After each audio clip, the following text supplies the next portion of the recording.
now we're at the time where the Hamashiach is getting ready to come.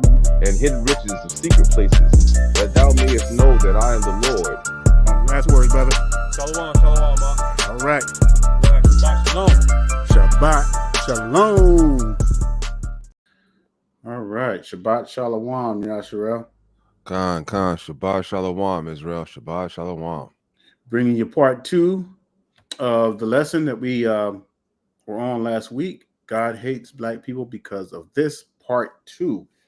And as you know, if you followed with us last week, we covered the 2 greatest commandments. We dealt with the first 4 commandments, with loving the Most High with all your heart, mind, and soul. And we're going to deal, depending on time, we're going to deal with the last 6 commandments, which is part of the 2 greatest commandments, which fits all the 613 laws within it. So pretty amazing the way the Most High has designed that and has brought that out to his people. All right, everybody's put a 1 in the comment. So that means that you all can hear us super loud and clear.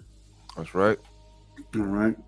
And we're going to go ahead and give you a few more seconds. We're going to go ahead and get into our intro scripture, Jubilees chapter 1, and starting with verse 7. I'll give you a few more seconds there. I know Brother Aton is welcoming everyone on the screen. Pray that you all are having a blessed Shabbat.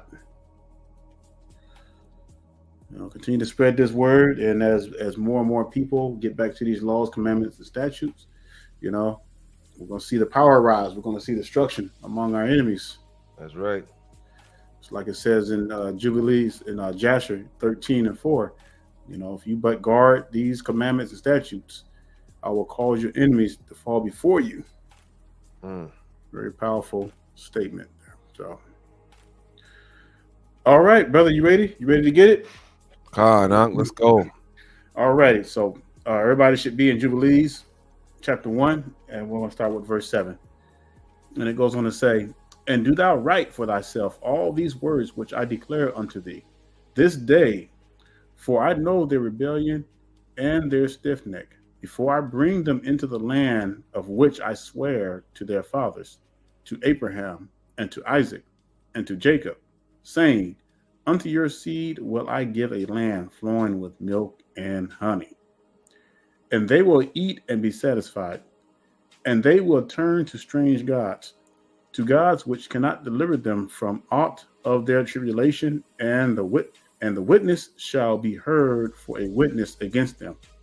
For they will forget all my commandments, even all that I command them, and they will walk after the Gentiles, and after their uncleanness, and after their shame, and will serve other gods, and these will prove unto them an offense, and a tribulation, and an affliction, and a snare.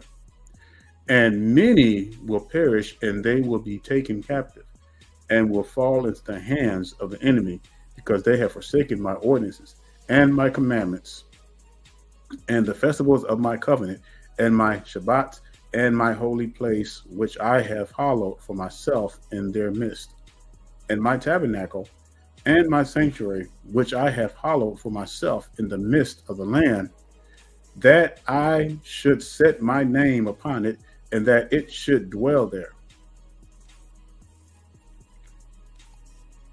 Verse 10. "And they will make to themselves high places and groves and graven images, and they will worship each his own graven images, so as to go astray, and they will sacrifice their children to demons and to all works of the error of their hearts. And I will send witnesses unto them, Salakia, that I might witness against them, but they will not hear. And I will slay the witnesses also, that they will persecute those who seek the law, and they will abrogate and change everything so as to work evil before my eyes.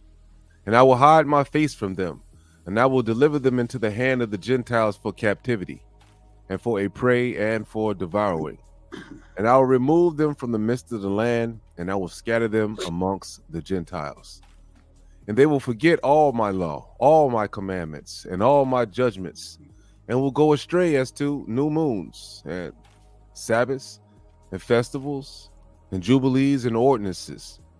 And after this, they will turn to me from amongst the Gentiles with all their heart, and with all their soul, and with all their strength, and I will gather from them amongst all the Gentiles. Salakia, and I will gather them from amongst all the Gentiles, and they will seek me, so that I shall be found of them, when they seek me with all their heart and with all their soul. And I will disclose to them abounding peace with righteousness, and my soul, Salakia, and I will disclose them abounding peace with righteousness, and I will remove them from the plant of uprightness with all my heart and with all my soul. And they shall be for a blessing and not for a curse, and they shall be the head and not the tail. Hallelujah. And you know, Israel, we always like to read this as a reminder again. You know, we have to constantly rehearse these righteous acts. We constantly have to remind our people why we're in this condition in the first place. What is why is it that we're constantly, crying out to our people to keep these commandments? Why? Because it is it is the source of our power. It is how we turn back from our wickedness. It is how we come out of this stuff. Right? There's no other way. There's no other way to slice it. We have to get back to these law commandments. You can have a person like Malcolm X, as powerful as he was, liberate the people. You can have Marcus Garvey. You can have all these Huey P. Newton, Sherman Fred. You can have all these brothers that can speak really good and come out and try to unite their people. But one thing that they cannot do is truly liberate their people. The only way that can happen is our people get back to these laws, commandments, and statutes. All right. The graves are full of heroes, and that's been known for hundreds of years. All right. But we failed to do one thing. That's to get back to our birthright. When we do that, all hell will break loose. That's right. All right. Now, I'm going to bring it back when we first started the greatest two commandments, right? Because we got to realize, man, this is the main reason that God hates our people, right? He hates black folks. You can see how we're getting treated. And we know that in the scriptures, in Sirach, it says that what? He hated those that commit sin, right? Those workers of iniquity, those that continue to plot and do evil on the earth. The Most High God, he hates you. And when you die, you're going to go to hell and you're going to suffer greatly, right? Matthew chapter 22, verse 36, it says, Master, which is the great commandment in the law? Yahushua said unto him, Thou shalt love the Lord thy God with all thy heart and with all thy soul and with all thy mind. That doesn't mean some of your mind, some of your soul, and you got it split over here, over there, right? You got to love the Lord your God with all of it. That means you don't worship any kind of celebrities, right? You don't try to take the word over the next man, over what's in the scriptures. This is the first and great commandment. And the second is like unto it. Thou shalt love thy neighbor as thyself. And that's something hard for our people to do, right? Love thy neighbor as thyself. On these two commandments hang all the law and the prophets. Brother Daniel? That's right. And so, when you see how that fits in of all the laws and everything, it makes sense. A lot of Christians will look at this and, they'll say it is because they don't have an understanding of the scriptures. One thing, they don't keep the commandments. They'll look at this and you see, all the laws have been done away with. We only have two commandments. Well, you big dummy. This is the commandments. This is what the Hamashiach was talking about. All 613 laws fit in this commandment. I mean, just with a little common sense, our people are just so off-grained and off-hinged. It's just too hinged, actually, into Christianity. They can't really see the whole purpose of this. So this is why we're breaking it down to you all. So that way, when you come across your brethren and, you're discussing with them, and while brothers pulling up, are you going to Exodus? Okay, great. And, while we're breaking this down, you can take notes and you'll be able to explain this to the people that you're witnessing to or whatever. It has nothing to do with the laws being done away with, and then all of a sudden Hamashiach just created only two laws. Hamashiach was very wise. It's very intelligent because he knew the time that he was living in was during the Roman days. So there wasn't too much that you could say against the Roman. That's why Paul was Sometimes they would the apostles, disciples were imprisoned because certain words you could not say. That's why Hamashiach had to speak in parables, had to speak in codes. He was only for his own people. So, all right. So we're in Exodus. Oh, Con, yeah. Oh, Exodus. oh, okay. Okay, I was about to pull up Direct 12 real quick. Oh no, go ahead. No, pull it up. Go ahead. All right, let me get that real quick. Yep. Bring it out. All right.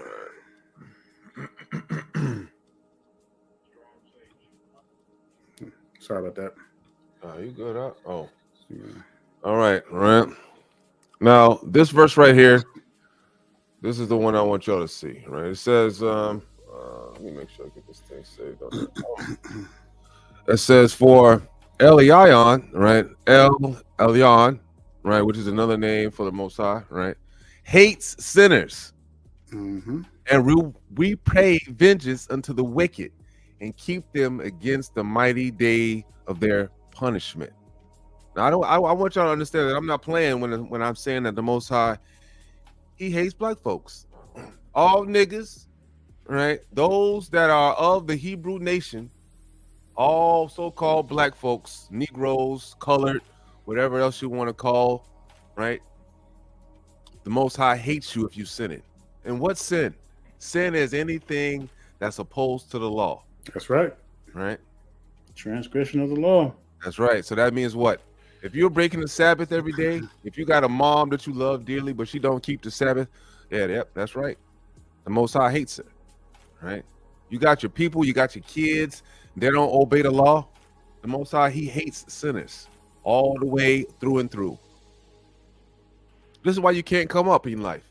You wondering how, this guy over here, he looks over there. It looks so easy for them to come up. Everything's so easy for everybody else, but it's hard on you. You could barely take a pack of bubble gum without getting caught. The Most High, he hates sinners, right? And the only people on the earth that can sin is us. This is why we always getting the foot on our neck. This is why we always getting the boot on our ass, is because this is why, right? And will repay vengeance unto the wicked and keep them against the mighty day of their punishment. Man, the Most High, you're not going to get away, right? The Most High, he holds grudges, right? Imagine that. The Almighty, the Ancient of Day, he holds grudges. He's not going to let you get away with it. You know what's interesting? It's like, and it's so true because the Most High is so just on both spectrums. Like if we, when we were really keeping these commandments, especially back during King David's time, what happened to the other nations that rose up against our people? They were eliminated. They were destroyed. The Most High favored his people because they were obeying his commandments. Why is sin so detrimental to our people? Because it's a cancer. It spreads like a cancer. It's a disease. And when you have wicked niggas that just want to go against the Most High, want to go out there, pull the trigger on their own people, create all kinds of gangster music, downgrading the women, everything else, promoting this lifestyle, it's a disease. Because guess who's looking at that stuff? A lot of the young kids. A lot of these young kids are heavily influenced. And what does the scripture say about offending one of these little ones? It's better that a millstone was tied to their necks. That ain't just talking about, or molesting a child or something like that. That's talking about permanently damaging a child mentally. They can't function. And a lot of this stuff that our people are doing are damaging these kids for life. Singlehood parenting, same thing. It's better. I'm not gonna get too far off on that right now, but when you look at the birth rate, 77% of black babies born are born to unwed mothers, and like Brother Aton was bringing out, we have the highest abortion rate in our community. It's better that a millstone was tied around your neck and thrown into the sea. I mean, that's just fact. And look at where we are right now. It's man, it's out there. I mean, you really gotta you know what? Hold up. I think I gotta let me see. Go ahead, man. I'm gonna share something in a second. Let me go back. Okay. To man. Okay. Yeah, head back there. But see, we're just trying to get you to see the big picture. But a lot of our people don't see it. And we'll go to that. I'll make sure we try to bring that verse, if I remember, to bring that verse up about the millstone. But it's true. when you raise a generation, there's no father in the home, and they seeing they're being exposed to all this stuff. They're being exposed to all the Pookies and the Ray Rays. They're being exposed to the gangster rap. They're being exposed to all this negative energy. What do you think that's going to do to a child? They're being exposed to feminism, and they're growing up punks and sissies and all kinds of stuff. And it's like the gender roles are changing. It's like switching roles, and it's crazy. And that's why men today have a hard time trying to be a man. Why? Because they never had a man to really teach them, unless they had someone teach them in the streets, but it's in a negative light. And this is why children today, a lot of women complain where there's no men. That's because these so-called men that was raised by women are looking for mothers to take care of them. That's just the problem. They've never been taught how to be a man. Back in the old days, it's crazy. I was traveling all week, going to my contract, and I saw a heathen. It was a heathen family, and I just happened to just hearing a conversation, and the heathen man was talking. I guess the boy was a wrestler or something, and the father was just talking about the techniques to the boy, and the boy just sitting there just listening, like in awe, like he was just proud of his father, stuff like that. How many times do you see that within our community? Rarely. I mean, it's ridiculous. Like we have the lowest marriage rate than any other race on the planet, on the earth. And Brother Aton is getting ready to show this video. He sent this to me, and that was it's just sad because this is something that's all too common that we're seeing so much of. And I hate to keep chopping our people up with this stuff, but it needs to be brought out. It's just ridiculous. Before I do that, let me go back to Sirach real quick, because there's another scripture right around that same area that talks about don't help out anybody that's wicked, right? Bring it out. Wait, let me switch it over. It says we'll start at verse 2. It says, "Do good to the righteous man, and you shall find a recompense. If not from him, yet from Elihion. There can no good come to him that is always occupied in evil, nor to him that gives no alms. Give to the righteous man, and help not the sinner. Do well to him that is lowly, but give not to the wicked. Hold back your bread, and give not unto him, lest he overmaster you thereby, for as you shall receive twice as much evil for all the good ye shall have done unto him." I want y'all to understand how strong that is, right? That goes for both men and women, right? Brothers, if you got a wicked woman and you doing your best, what's going to happen? You're going to get twice as much evil for all the good that you have done. Sister, if you with a wicked man and you're trying to overdo the good, you're going to get twice as much as evil as you will get for the good that you do to that person. This is why it's important for you not to give handouts to wicked brothers and sisters. You don't help them. You let them die off in the cold. So the next brother or sister will understand that we don't help the wicked, and they don't put themselves in that same situation. Somebody has to die. Everybody can't get a trophy. Not everybody's a winner, right? Let me go ahead and bring out this video, because I want y'all to understand exactly what I'm talking about.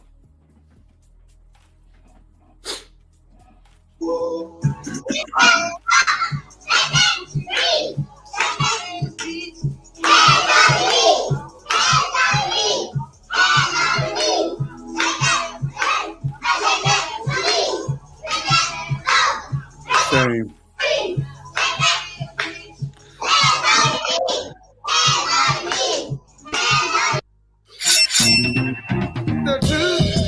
Salakia, right? Now, That's a damn shame. Khan, that is an absolute travesty, right? That is an absolute travesty that you see our people like that. Now, whose fault is that, right? Whose fault is that? Is that the kid's fault? that they are now, their minds have been soaked in wickedness, that even before they really understand what's going on, that they're singing about hands on your knees, right? Which is a sexual position that we have for these little babies, right? Now these little babies are listening to what was that? Hold Salakia, Israel. Let me I don't even know what that was. yeah, Khan. Let me see, right? That was let me see. Okay. It says little kids singing and twerking to Rich Baby Daddy and Drake and Sexy Red. Good Lord have mercy, right? All three wicked niggas. Right? Hold on, man. Let me put this back on the screen. Slakia. Right? Extreme wickedness on level 9,000. Right? Now it says little kids singing and twerking to Rich Baby Daddy, right, by Drake and Sexy Red. Man, this is ridiculous, Israel. Right? Now the kids she out there with a karaoke. Now let's see how many we got a lot of kids. Right? Now I just want to back up so we can see how many children we got on here. Right? Now boom. Now look how many. Let me see. What's that? That's at least I just want to spank that little girl so bad. I'm sorry, because my kids know better to do no wickedness. So we got 1, 2, 3, 4, 5, 6. We got 7 kids, right? So out of 7 moms, right? Maybe, you know what I'm saying, maybe 5 moms, you know what I'm saying, but 7 at the most, if it's 7 different kids out of there, right? Because they you know what I'm saying, 7 moms. You trying to tell me not one of them mothers, right, have the common sense enough not to listen to that around their children? They got their children singing that stuff. This is what I'm telling you, Israel. We're not getting smarter. We're getting dumber. What if that tells you, that tells you the mindset. If the parents got these kids out there doing it, they're sitting back endorsing that stuff. You think you're going to see something like this going on in North Korea or China or Japan? Hell no.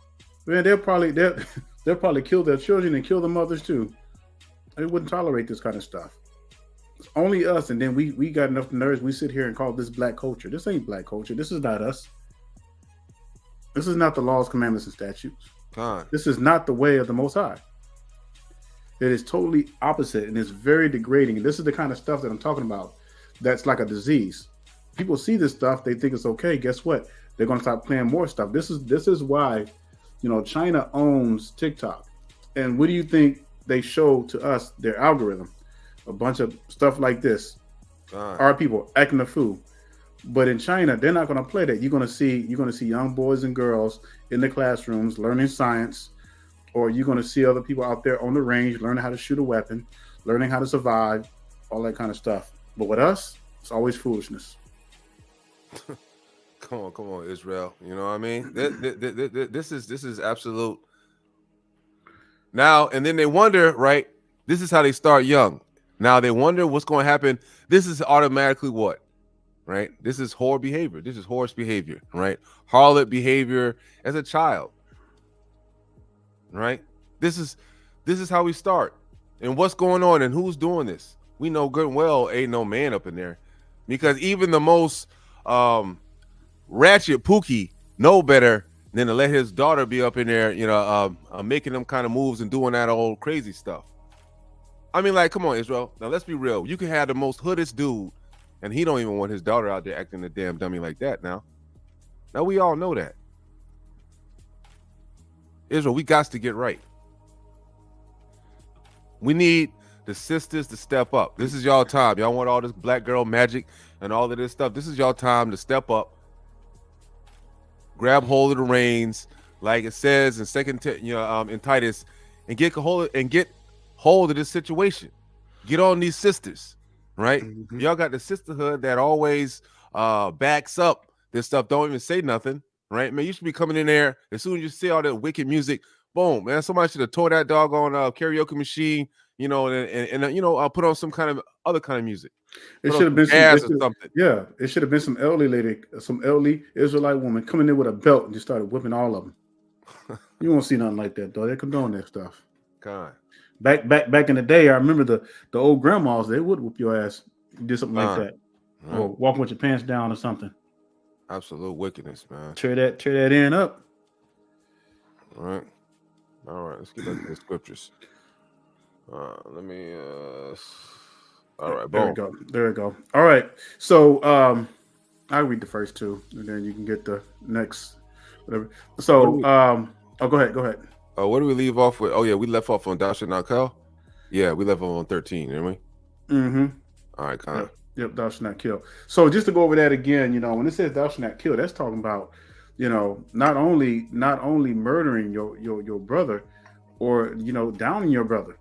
Words can kill too, and hating your brother is a form of killing. That's what I meant to bring out. When you hate your brother, hating yourself. All right, we talked a little bit about that last week. Thou shalt not commit adultery. Now, before we get into that, let me bring up. I got the Strong's concordance up right quick, and I'm going to bring that up. Hold on. Before you go over that right there, I just want to bring out one more thing on Thou shalt not kill. Mm-hmm. Right, we got a lot of I was going to show some gang violence and stuff like that, but it's very it's too hot for TV. I don't want to get this. I don't want to get this video taken down. Right, that's okay. But just explain what's in the video. Right, there's a they're brothers running up and just killing each other. Right, it says thou shalt. Do you understand?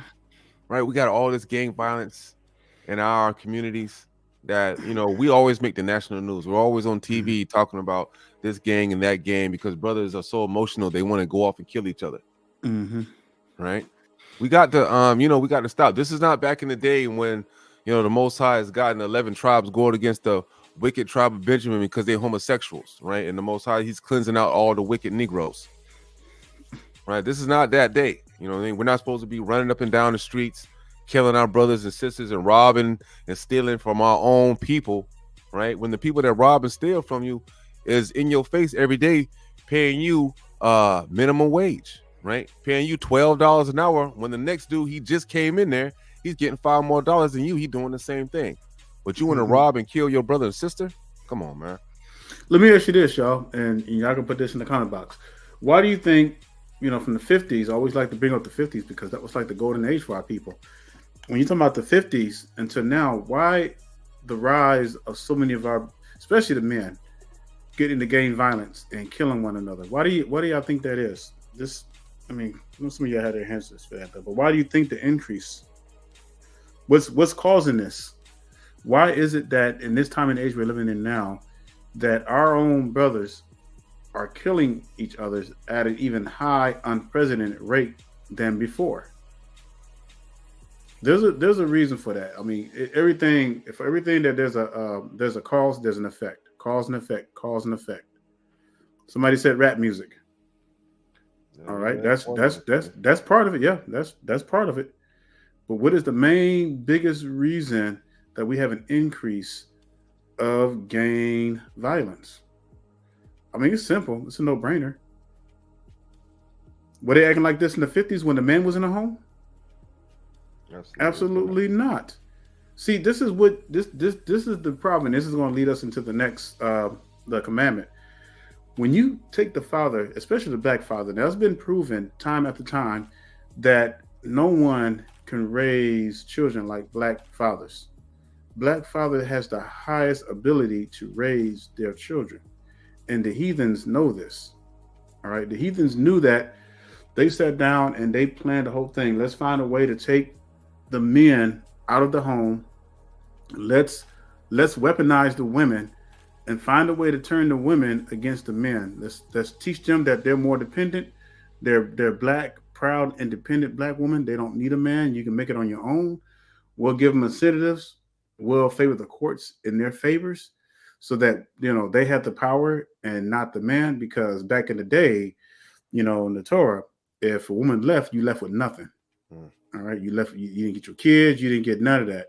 No inheritance, nothing. You were just the dead, naked out in the street somewhere, and now everything has flipped. So when you don't have the father in the home, this is what you're going to have. This is a result of this. And then you find a way to get the women, again, to be dependent on the welfare. Then that's going to lead to one thing, because now You got the rise of the Pookies and the Ray Rays. You know, they're going to sleep with every man out there. And at the end of the day, who makes the choice of you opening your legs to Pookies and Ray Rays? You can't say you was forced into it. Nobody held a gun to your head. See, and that's what I'm saying, sisters. At the end of the day, yeah, the heathens, they put a lot of stuff in our communities. But at the end of the day, we have the obligation to decide whether to pull the trigger or not. You have that ability to decide whether you want to open your legs or not. See, there was a time where virginity was a huge commodity. If you held your virginity, you were worth more than diamonds and gold. All right, but now sisters are giving away for free. Sisters, you don't even need pimps anymore, because sisters are just giving away like candy. It's crazy, y'all. The lust and the infatuation is such on a high level right now, is that brothers don't even got to beg for it no more. Women that come up and just throw it at them. And this is what we're dealing with. So now when you're having these children out of wedlock, they're not planned or nothing. They're just being born for nothing. Being born for nothing. You just slap a name on them. They're being born for nothing, and they're going out there. No man in the house. Who do you think that they're going to get their information from? The street. Yeah, you're going to have a few that's going to make it out the hood and things like that. But they're going to be jacked up. They're not going to know how to manage money or nothing. You know, look at all these brothers that are into sports and stuff like that, come from single mama homes. You know, they burn and crash because they never were taught how to manage. It's a huge chain reaction.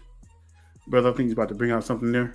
Con, I want to show this one video, right? This is a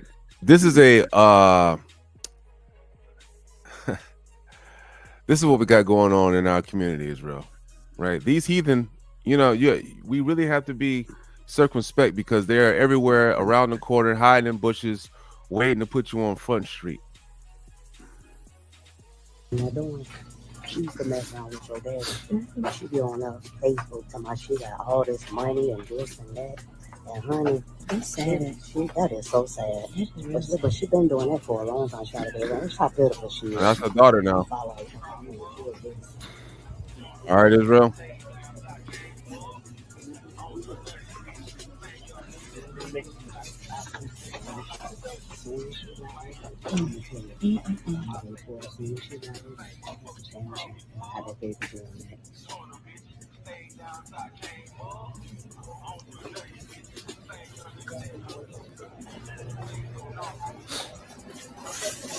Hey, she got that baby spilling and walking out the door with that stuff. Girl, why'd you follow me? You pitiful. No, you pitiful. You still beating about the man from years ago. You gonna and get what?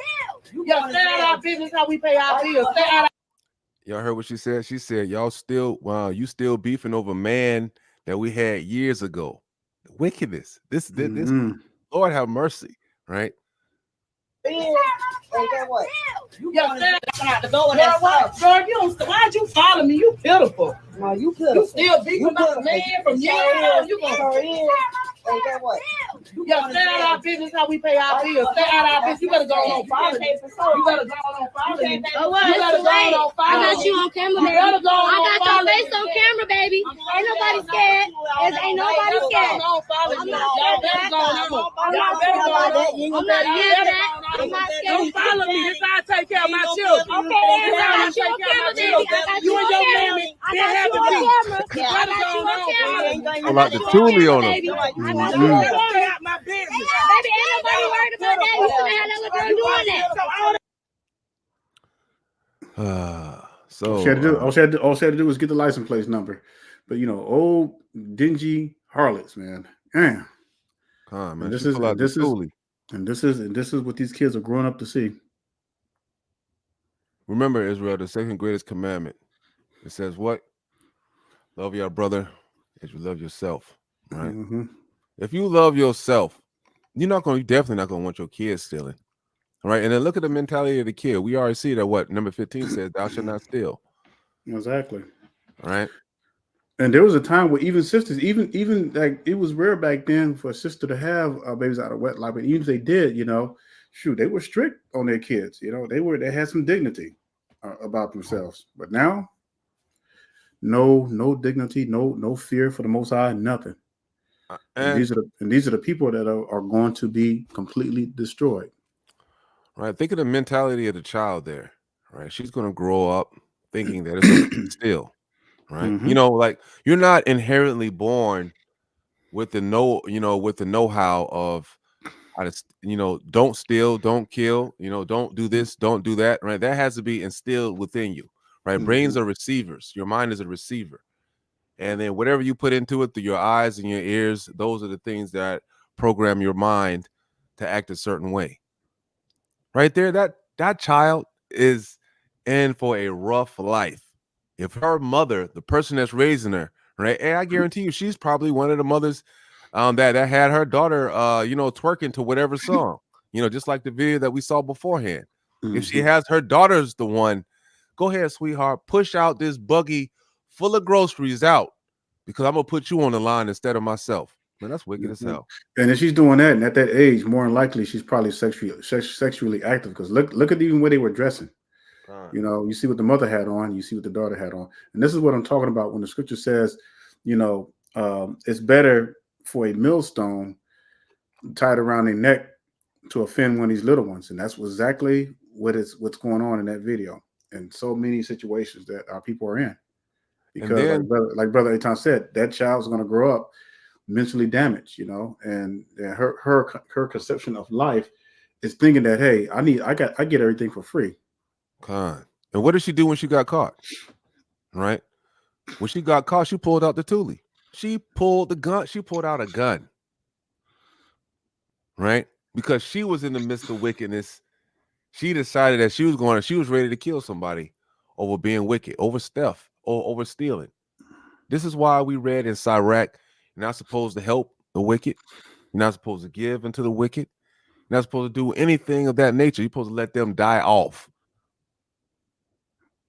So the next brother or sister learns that Israel, we do not suffer wickedness. We're tired of the curses being put on us. We're tired of going through hard times. Yep. I don't know about you, Israel, but I'm just sick of it, right? And this is the reason why, right? We got people that come out there, they looking just like this person out there. Wickedness in front of everybody. And then you saw some heathen woman got that posted up on her channel talking about look at the blacks. Yep. Right. I don't know about you, man, but I'm offended. Yep. And I'm not offended that she said that. I'm offended that those, that they were out there, stealing. Yep. This is how I feed my kids. Woman, get your ass a job. You know what I'm saying? Yep. Where's the baby daddy? Had you been submissive, and we can tell how she acts, manly as hell, was probably never submissive to the man. Ain't no wonder the daddy ain't there. Mm-hmm. Come on, Israel, man, let's get right. Brothers, that's damn sure. Hey, brother, if you have a woman like that, that is damn sure not a wise idea to put a baby in that, right? Mm-mm. All these boyfriends and girlfriends and all this stuff that we have out there, right, man? That is not of the scriptures, right? That is of these heathen. That is of the white man. That is their traditions. That is their culture. Our culture is not that. Our culture is from your mother and your father's house, right, to get married. That's what it is. And into your own house. It's not when I'm 18, I get out and I experience the world. That's not how it goes, Israel, especially for the women, right? You're supposed to transfer from your father's house to your husband's house. So therefore, no place in between can you experience any trauma or any nonsense in that situation, right? That's right. You don't get a chance to commit adultery, right? You don't it's none of this stuff out there. That's right. And that's why the process has to fulfill itself. It's sad. I talk about this all the time. And this is why the troubles that our people are going to go through is going to be so brutal, especially for those who are not keeping the commandments, especially for those who are willfully being wicked, just like you saw with that sister and their daughter. And too many times that happens a lot with our people, getting desperate because, that's just what's happening. Our people are turning either to a life of crime or a life of begging. That includes stealing or trying to take whatever they can take. All right, that mentality. All right, so thou shalt not commit adultery. So before we get in, let's just bring up. I wanted to bring up the Strongs on this, and I like this because it has like a little thing where you can pronounce the words. So, You gotta turn it up. I can barely hear it. you can't hear that still? Uh-uh. Oh, you know why? Because it's playing on the computer, so that's probably why. Let me put my mic up to it right quick. Hold on for a minute. Strong's H 5003. No, Still can't hear it. I can hear it barely. I can hear it a little bit.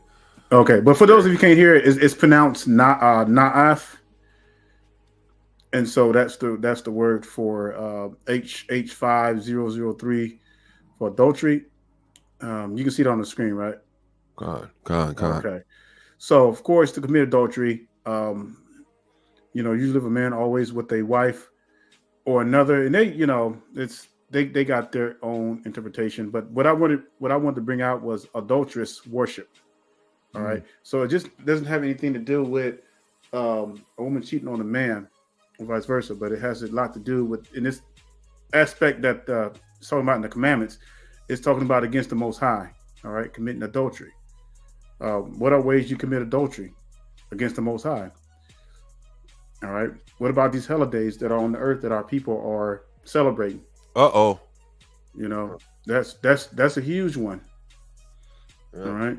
Go ahead and put a 1 in the comment board if you had celebrated Christmas. I think we all have at one time. No, I mean this past year coming. Put a 1 in the comment. Yep. Yeah. If you was, if you had a big old tree in the living room for 2023, go ahead and put a 1 in the comment board. Mm-hmm. Come on now, some of y'all had that pine tree up in the living room with that big star on the top. That with the Nimrod white up there. That Nimrod tree. No, we don't got no ones. Okay, all praises to the Most High. I was trying to trick y'all. All right, good one. All right, let me put this up here right quick.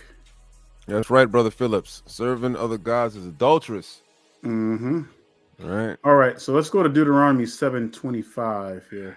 All right, show you what it says. All right. Give you a few seconds because I know there's a time delay. All right, Deuteronomy 7:25. It says the graven images of their Elohim shall ye burn with fire. All right. You shall not desire the silver or gold that is on them, nor take it unto you, lest you be snared therein, for it is an abomination to Yahweh Elohim. Neither shall you bring an abomination into your house, lest you be a cursed thing like it. That's right. But you shall utterly detest it, and you shall utterly abhor it, for it is a cursed thing. The Most High hates it when we commit adultery, when we put other things before Him and in place of Him. All right, because that's what our people are doing when they celebrate Christmas. Or they'll try to say, well, we're not really celebrating Christmas. We're just doing it for the sake of the kids. All we're doing is socializing with family members. No, you're celebrating Christmas. You're celebrating Thanksgiving. Anytime you get up and you get the energy to go over their house and you're sitting up there with a big ass turkey and all those other decorations, stuff like that, you are taking part in those festivities. All right. And you're not going to get around that. And so adultery is the biggest sin that our people always constantly being thrown into slavery over. Thou shalt not commit adultery. All right. Brother Aton was talking about, he showed that verse in Ecclesiasticus about, how God hates a sinner. And sin is the transgression of the law. That's all it is. That's all sin is. All right. So when we go against the law, we are sinning. We are transgressors. All right. Only reason why we haven't been destroyed yet is because of grace. But I'll tell you what, once we go into that wilderness and, the Most High is gonna purge all rebellion. It ain't gonna be that. All right. Wow. I mean, we've been so used to living a comfortable lifestyle and things like that. That's why when we go into the wilderness, it's going to be a hell of a shocker for a lot of our people. Israel, there's a lot of things besides just that also, right? All other religions, right? Mm-hmm. Buddhism, Yep. anything of that nature, right? That is the equivalent of adultery, right? Choosing another mate besides the Most High God, right? No, That's the only right. person for us, the only God that we have, the only Father we have is the Almighty, right? We have the mediator, Yahweh Shai, right? That brings our prayers up to the Almighty God because there is no direct link between us and the Most High, Mhm. right? Anytime you worship, these false gods, Allah, Buddha, Balaam, or whatever, that they have out here, right? What is that? So what's the other religion? They got 7%. No, what is it called? 5% Nation, right? They got what is that? 7-Day Adventists, right? They Mm-hmm. got. I mean, they have so many different religions, right? Especially under the Roman Catholic guys, right? However Mm-hmm. many religions that break off from that, the Protestant, the As that Baptist, Protestant. Yep. Yep. yeah, right, and all of this and all of that, right? They have that white Jesus hanging up there, right? You might get these little idols, like you know what an idol is? That carving of Jesus on the cross, right? That carving of that heathen white man on the cross, that is an idol. That's not the real Lord. You might go to your grandma's house and they got that up on the wall. Where somebody might have that tattooed on them. It said, you shall not make any images or any graven image or anything, any likeness above or in heaven or what you believe the God to look like. That's wicked. They people got that stuff up in their house. Like that's real. Mm-hmm. Like that's how Christ was looking, like some frail white man. Mm-hmm. Where does it say in the scriptures that Hamashiach was frail? We got to know that he was like that, right? He had to have some stature if he was able to flip the tables over in the churches, grab a whip and start whooping ass. Now that'll tell you Hamashiach had some stature on him, right? That he was not a little guy. No. But they have you believing he's some, blonde bear. Since blonde bang, blue-eyed, effeminate looking dude, with a soft voice. When it says his voice was like the sound of many rushing waters. Man, you can't get around that. Mm-hmm. So if y'all believing in these false gods, these other gods, right? That is an adultery. You know what I'm saying? You're an adulterous man, and the Most High is going to kill you. We know what the judgment is for adultery in the scriptures. It's death, right? Whether it be against man, right, or whether we're talking about on a carnal level, right? A brother, if you're sleeping with a woman that's married or a woman that's been promised to another man, that is adultery, right? You will be put to death for that. All that. So homosexuality, sodomy, you name it, bestiality, that is all adultery. All right. So adultery is not just limited to one particular thing. Anything that separates you or comes between you and the Most High. You got all these people out here, all these different lovers and stuff, and our people blending in with the heathens, putting the heathens before the Most High for your own people. Right. All right.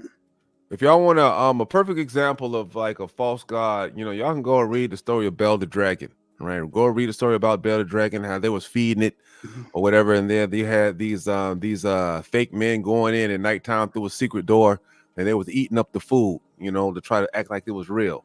And then of course, you got our people, right? Because we've always been the best at everything, including wickedness. Come in and with the glory and the might and the wisdom of the Most High God, expose that for what it is, right? Mm-hmm. That ought to be a lesson. And see, that's how all false gods are, right? They're not alive. They can't move. Right, they can't grant you wishes. They can't grant you any kind of blessings or anything of that nature. Right, and for you believing in them, you're only going to get cursed from the Most High God for your stupidity. Right, that's what it really boils down to. The Most High God, he sees, he's stupid.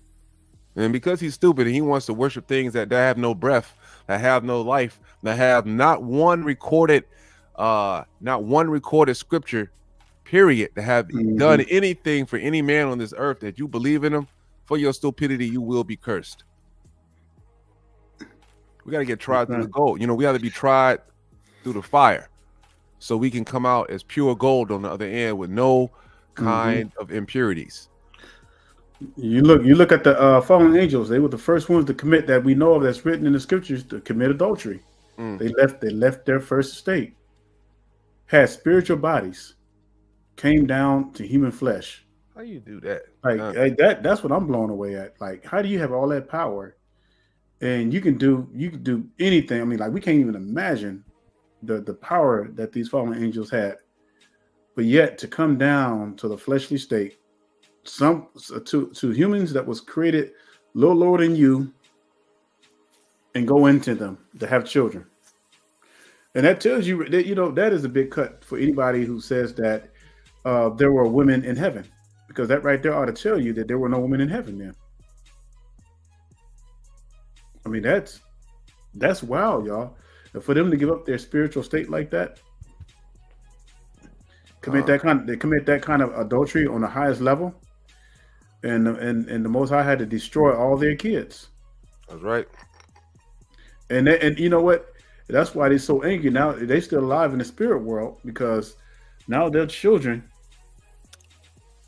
all dead. And according to what Enoch says, that they're the ones that's tormenting people on the earth. The children of the giants, the children of the fallen angels. That's wild, y'all. That is crazy, man. But that's right, Brother Tolbert. That's how beautiful our women are. That's correct, right? You know, back in those days, right? The sisters, they were smart. I mean, like, imagine your life isn't hard, really, right? Imagine getting tricked by these heathen. Now they have you out here, and they say, you know what? We want you to go out here and work now, right? You know, bump laying up at the house, chilling, you know, playing with the kids and, you know, doing these kind of things, man. We're going to trick y'all to go out there and we're going to toil, all right? Come in to work at 8 o'clock in the morning or you know, get up at 5, right? Get ready to get up. And then, you know, you got to be on the clock at 8 o'clock, right? Some people, they got to be at work at 7, right? The heathen has tricked y'all into doing this, right? Tricked y'all into, guess what? I'm going to do this. But we got to realize that the end of the goal is the same. Right, the end of the goal is to make it to the golden years, right? Live it up. Hopefully, you can travel a little bit, Lord willing, right? Have a good, strong relationship, right, with your, you know, with your wife. Have nice, successful kids, right? That grow up righteous and into the Most High God's laws, statutes, and commandments, right? That's what we hope for, right? But we can't hope for that if we're out here thinking that, you know what? We're gonna go out here and I'm a toil. It's gonna both of us, right? Me and my wife. All of a sudden, you know, now she wants to go out and she wants to get a career, right? She wants to go out and work for the white man, right? Now, if it was me personally, right? Even though I like my craft that I do, right? I would have it no other than better. I love playing with my children, right? It's the best thing ever, right? If I would rather do that all day than go to work, right? Run around, you know what I'm saying? Go to the park, you know what I'm saying? You know. Have fun, ride go-karts, and do all the fun stuff with my kids, right? I would love that and do that all day rather than go to work, right? But some kind of way, you know, we've let this, you know, let these government people, right, take control over our mind and have us believing that, you know, hey, we all need to be out here working. You know, all need to give out here, you know, I mean, you get 8 hours of sleep, right? Supposedly. 8 hours of sleep, then you get 8 hours on the job. That's 16 hours already gone, right? Some people, they might work for 10 hours, right? That's 18 hours gone, right? How much time do you really have to spend with your family after that? Remember, there's 24 hours in a day, right? So they say, right? So we have 18 hours gone, right? We got 6 hours left. 6 hours left, man. You might want to, that's not including fixing food. That's not including taking showers, right? Grooming yourself. And, you know, doing whatever minor chores that you might need to do around the house. Right. So these heathen have basically taken everything from you. Your time, right? Hmm. Your time is important, right? Because that's something that you can never get back. So if you're wasting all this time, right, that's a long time, Israel, right? Do you think it's smart that me and my wife be putting forth so much time to the heathen and then giving that up all day? No, that's right. not bright. Where do we get a chance to raise the nation? Right? Where do we get a chance to pass forth the laws, statutes, and commandments, right? With all knowingly and with all wisdom and understanding to our children, to our generation, and where do we get a chance to build something for ourselves? That's right. We don't, Israel. We don't if we keep up at this pace, right? We don't. I was going to read to y'all some of Bell the Dragon, but let's go back and we'll go back to No, you got it. Bring it out, Ak, if you want to bring it out. It's all good. It's okay. About false gods, right? It's just one chapter. Any one of y'all. Well, you know what? Let's. All right. It's only one chapter, 42 verses. All right. We'll read the story for those who haven't read it, right? I guess I'll read 10 and you read 10 and we'll switch off. Okay. All right, come right. So this is about false gods, right? And King Astyages, right, was gathered to his fathers, and Cyrus of Persia received his kingdom. And Daniel conversed with the king and was honored above all his friends. Now the Babylons had an idol, right? Here, okay, now here, right? First commandment: thou shalt not have no other gods but me. But here we go. It says, and Babylon had an idol, right, called Baal. And there were spent upon him every day 12 great measures of fine flour, and 40 sheep, and 6 vessels of wine. And the king worshipped it, and went daily to adore it. But Daniel worshipped his own God, right? And who was Daniel's own God, right? Put it down in the comments as we continue to read. Who was Daniel's God, right? And before you go on, now this is going to be a good example of what it means not to commit adultery, because Daniel was faithful. That's why I wanted you to bring it out, because I knew that it was going to tie into the thou shalt not commit adultery. Con. And the king worshipped it and went daily to adore it, but Daniel worshipped his own God. Mm-hmm. And the king said unto him, why dost thou worship Baal? Right? Wow. Why do you worship Baal? Right? You know what I'm saying? The king asked Daniel, why don't you worship Baal? Who answered and said, because I may not worship idols made with hands, but the living God, who have created the heaven and the earth and have sovereignty over all flesh. Bring it out. And then said the king unto him, thinkest thou not that Baal is the living God? Seest thou not how much he eateth and drinketh every day? Then Daniel smiled and said, O king, be not deceived, for this is but clay within and brass without, and did never eat or drink anything. So the king was wroth and called for his priest, and said unto them, if ye tell me not who this is that devoureth these expenses, ye shall die. But if ye can if ye can certify me that Baal devoureth them, then Daniel shall die, for he has spoken blasphemy against Baal. And Daniel said unto the king, let it be according to thy word. Now the priests of Baal were 70, beside their wives and children. And the king went in with Daniel unto the temple of Baal. All right, I'll go ahead and tackle the next 10. Hey, just so you know, for those of you who don't know what the 3 is, so a score is 20 in the scriptures. So 3 scores will be go back down so they can see that, verse 10. So 3 scores will be 60, and then 10, of course, 70. So for those of you who are wondering what is a 3 score, what is a score? Score is always a 20 in the scriptures. All right, verse 11. Wait, hold up real quick. I'll slock it, right? I want y'all to get a picture, right? Just like Daniel was saying. So this is 70 against 1, right? 70 priests against 1 brother Daniel, all right? Mm-hmm. All right. So let's look at verse 11. It says, so Baal's priest said, lo, we go out, but thou, O king, set on the meat and make ready the wine, and shut the door fast and seal it with thine own sight. This has always been one of my favorite books to read. You see, they don't even realize that these priests These so-called 70 priests are getting ready to be set up for the bait by the Most High.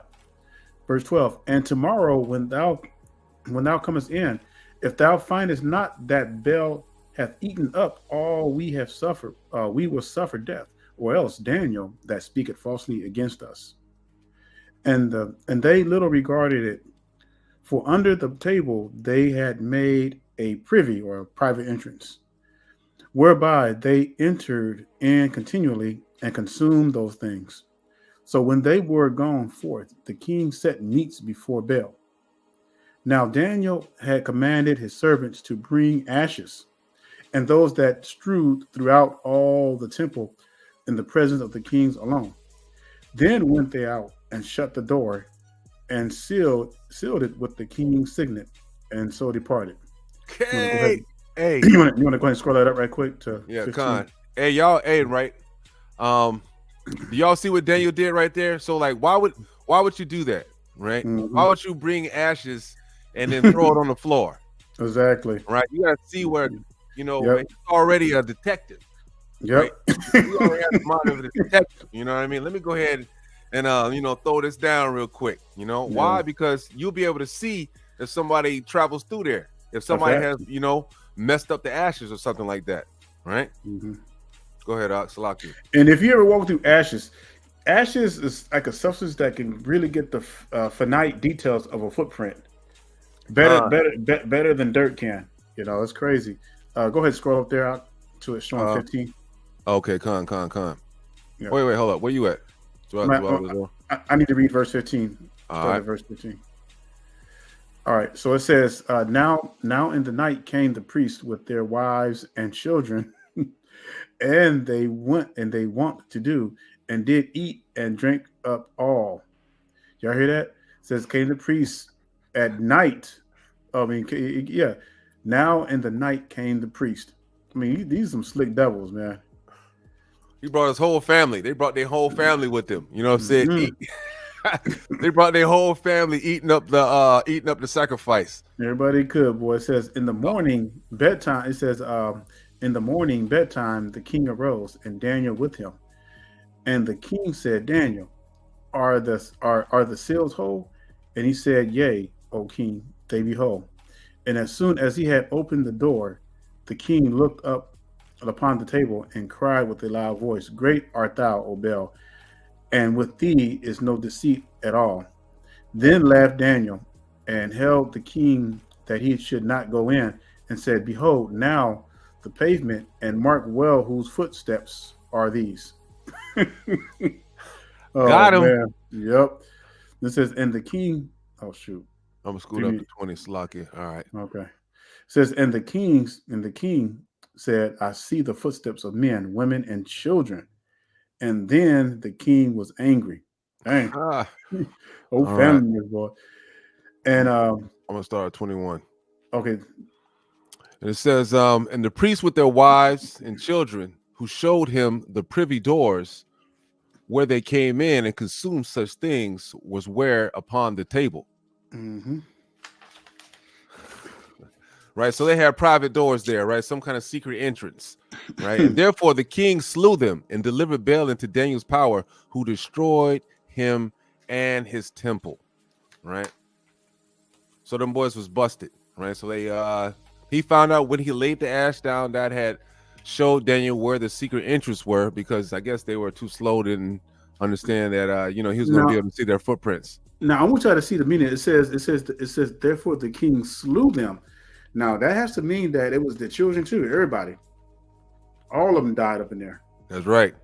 You know, the women and the children. And you know why? And you know why the children were killed? It's because they are because they bear the responsibility of their parents. That's right. Now, and you know what's crazy, right? Israel, that's like today, right? If you like look at the things that they have on, like, let's say for example, you know, the flat earth and the round earth situation, right? This is the exact same thing. Like from back in those days, right? Our people, we weren't slow enough to believe that a statue would eat, you know, or a statue would drink, right? Or anything like that, because it was common sense, you know, from our learning in the scriptures that the only living God there is the Most High God. That's right. Right. So it's the same thing as we knew the we knew all the miracles, right? And all the creations and the things that the Most High God done from our learning, from our history from back in the day. It's the same thing as today. It's like the education changed in 1940s, right? In the 1940s, they changed it from teaching people that the earth was flat to the earth was round, right? Do you know that's not that long ago, Israel? 1940s, right? What's that, about 80 years, right? 84 years to be exact, right? That's not that long ago to change the doctrine, but now they have you believing that you're on some kind of perfect marble floating through outer space doing nothing. When in the scriptures it doesn't say that, right? It says that we're in the living room of the Most High God, right? We're chilling out with a footstool, right? That's right. And it says, therefore the king slew them and delivered Baal into Daniel's power, who destroyed them and his temple. And in the same place there was a great dragon, which they of Babylon worshipped. And the king said unto Daniel, wilt thou also say that this is of brass? Lo, he liveth, he eateth and drinketh. Thou cannot not say that he is no living God. Therefore worship him. See, the king, he got a hard head, right? He didn't learn the first time, right? But now he's going to try it again, right? Then said Daniel unto the king, I will worship the Lord my God, for he is the living God. But give me leave, O king, and I shall slay this dragon without sword or staff. The king said, I give thee leave. Then Daniel took pitch and fat and hair and did seethe from them together and made lumps thereof. This he put in the dragon's mouth, and so the dragons burst asunder.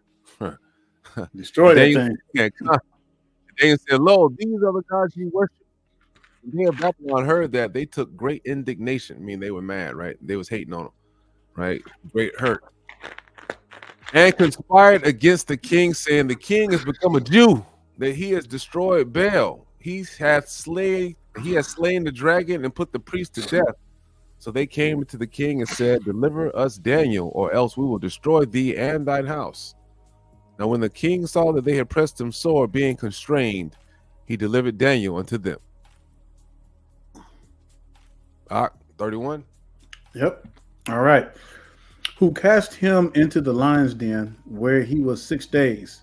And in the den there were 7 lions, and they had given them every day 2 carcasses and 2 sheep.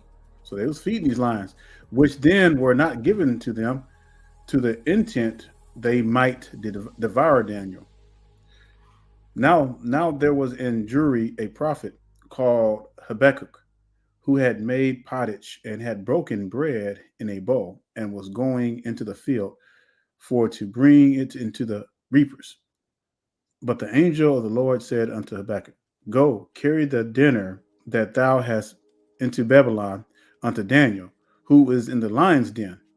And Habakkuk said, Lord, I never saw Babylon, neither do I know where the den is. Now check this out, but this is wild. This is some portals and stuff, boy. That's how powerful the angels are. It says, then the angel of the Lord took him by the crown and bare him by the hair of his head, and through the vehemency of his spirit set him in Babylon over the den. Man, that's like a power that you can't even explain. God. So the angel put this brother, took him from outside and put him in the den where Daniel was. And Rebecca cried, saying, oh, Daniel, take the dinner which God hath sent thee. You want to scroll up? God, it's lucky.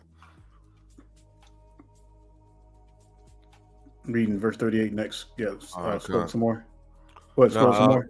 No, that's it right there. That's the max. Okay. There you go. It only goes to 40. Matter of fact, you can go ahead and finish it out. Yep, y'all finish it out. And Daniel said, thou hast remembered me, O God. Neither hast thou forsaken them that seek thee and love thee. See, this is what we need to be at right here. Our dedication to the Most High must be solid. Keeping these laws, commandments, and statutes, not wavering. All right.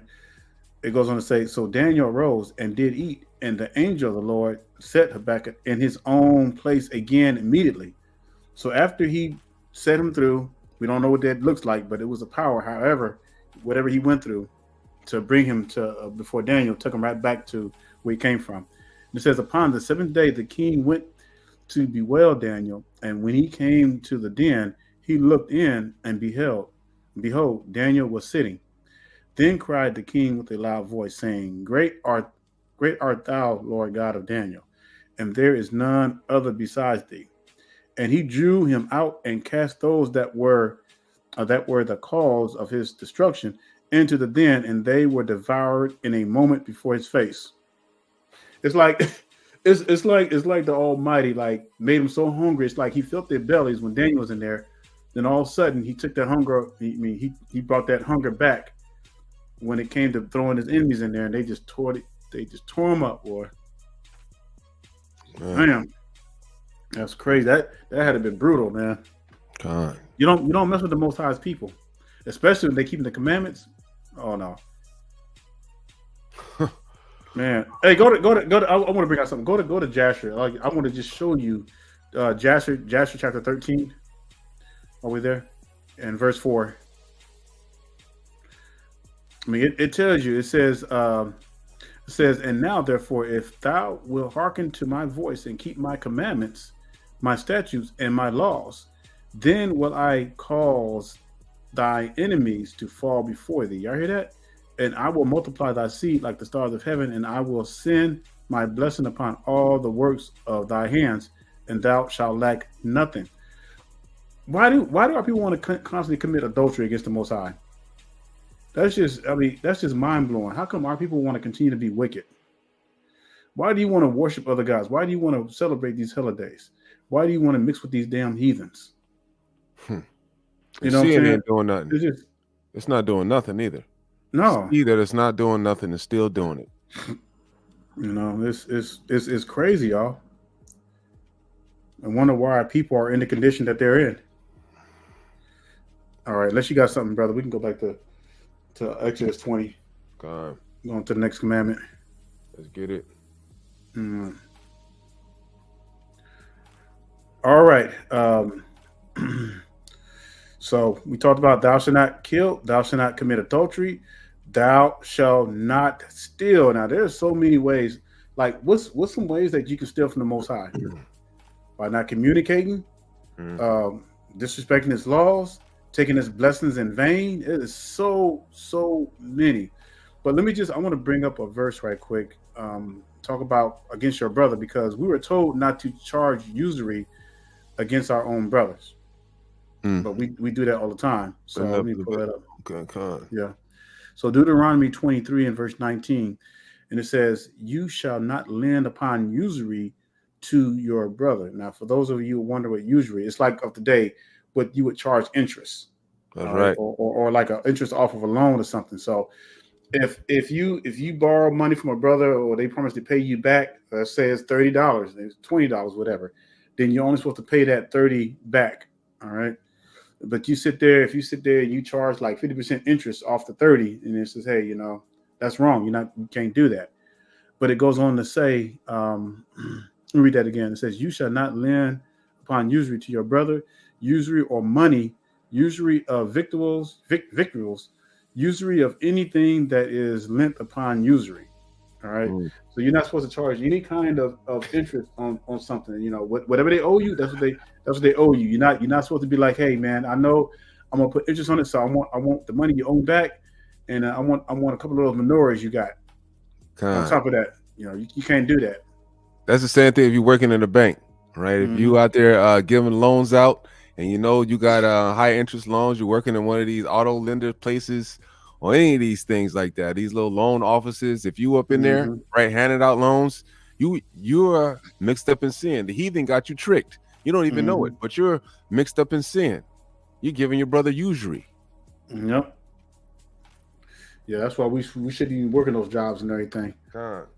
All right. And it says, "Unto a stranger you may lend upon usury, but unto your brother you shall not lend upon usury." You can charge the heathens all day long interest, that Yahweh Hakim may bless you in all that you set your hand to do in the land, whether you go to possess it. This is why the heathens this is where they get this from. Like the heathens we see today, they get all this, they get most of their stuff from the scriptures, all right? Everything. Just like when David was, when he used the word garrisons and tunes and stuff like that, where do you think the army get that stuff from? Garrisons. All that stuff. It was like the first organized army ever. All right. Yeah, this is why it's So, always hard for you to get a loan, Israel, right? Your loans are always the more high interest loans. This is why. mhm, The heathen, they know what time it is. That's why mhm. when it says that they're gonna be the head and we're gonna be the tail, which And we means should be, that what? yep, They're gonna get the blessings that we're supposed to have. That's why the scripture says that oppression makes a wise man mad. Because mhm, you being oppressed, you're realizing that anything that you're supposed to be doing the oppression. I hate to say it like that, but mhm. literally, we're the ones that are supposed to have the slaves and the people coming to us for Exactly. everything that is upon the earth, and we're supposed to lend to them. They're not supposed to be lending to us.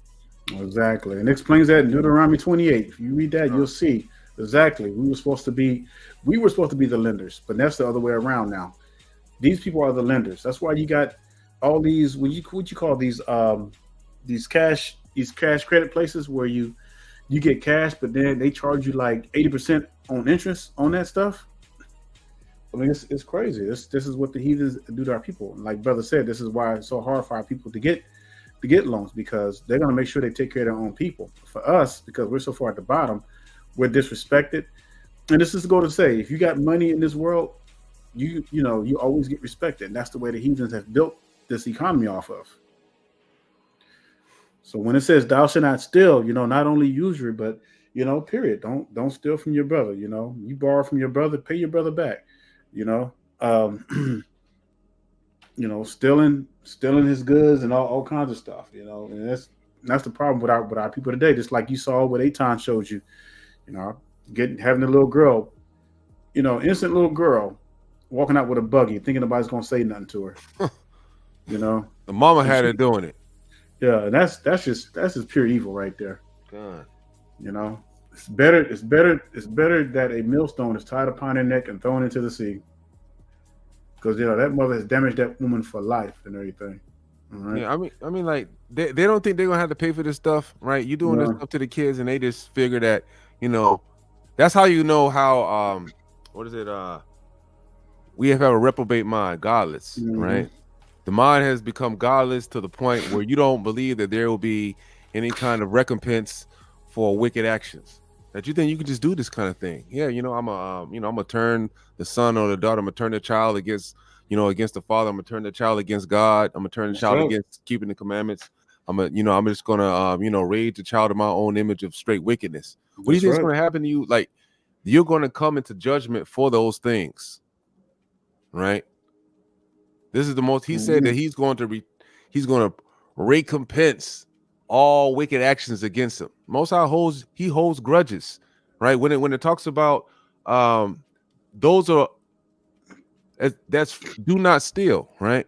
If you're stealing a soul from the Most High by doing That's that. right. You're stealing any kind of, like, also abortion too, right? You're stealing a soul, right? A brother that's killing your brother. Right, that's stealing a soul. The same thing. Yep, that can fall. That can fall in both lanes, killing and stealing. Yeah, it's not a game. Yeah, and you see how you see how the commandments are elegantly are put before us and everything, because some of them can transcend between one or the other. When you talk about stealing, killing, pretty much same principle. All right. What do our people do all the time with one another? They steal from each other, and our people are the worst when it comes to that. Or what you call building. There's a scripture in Ecclesiastes or Proverbs, I think, where it talks about building a profit off another man's, or building something off another man's profit foundation. Building off another man's foundation. Yeah, we're not to do that. What the scripture says: if a man don't work, he shouldn't eat. That's right. And so, our people have to learn. Our people want to make money the quick way. They want to make it the easy way. And, they have to still look at these brothers that are beggars on YouTube, putting cash apps and stuff on their channels when they're talking about the scriptures. Like, you got access to the same scriptures. How are they going to charge you money for something that you already have access to? I mean, that's just dumb, And then you paying for wrong information. Exactly. You got brothers out here selling calendars and stuff off of new moon calendars. Hey, man, they donate to get wrong information. They paying for wrong information. Come on, man. Yeah. You got You got brothers. What is that somebody was telling me that the Sakari, they have a thing where you have to, like, in order to enter their class, you got to pay some money to Yo. get just to be told that those damn Hispanic Mexicans are our people. Yo, but paying money for false doctrines, man. That's crazy, man. You getting the Hey, booby prize. Come So on. that's You know, hey, you gotta that's tighten up. hey, that's gonna be a lesson, man, right there, man. Oh, paying man. money for false information.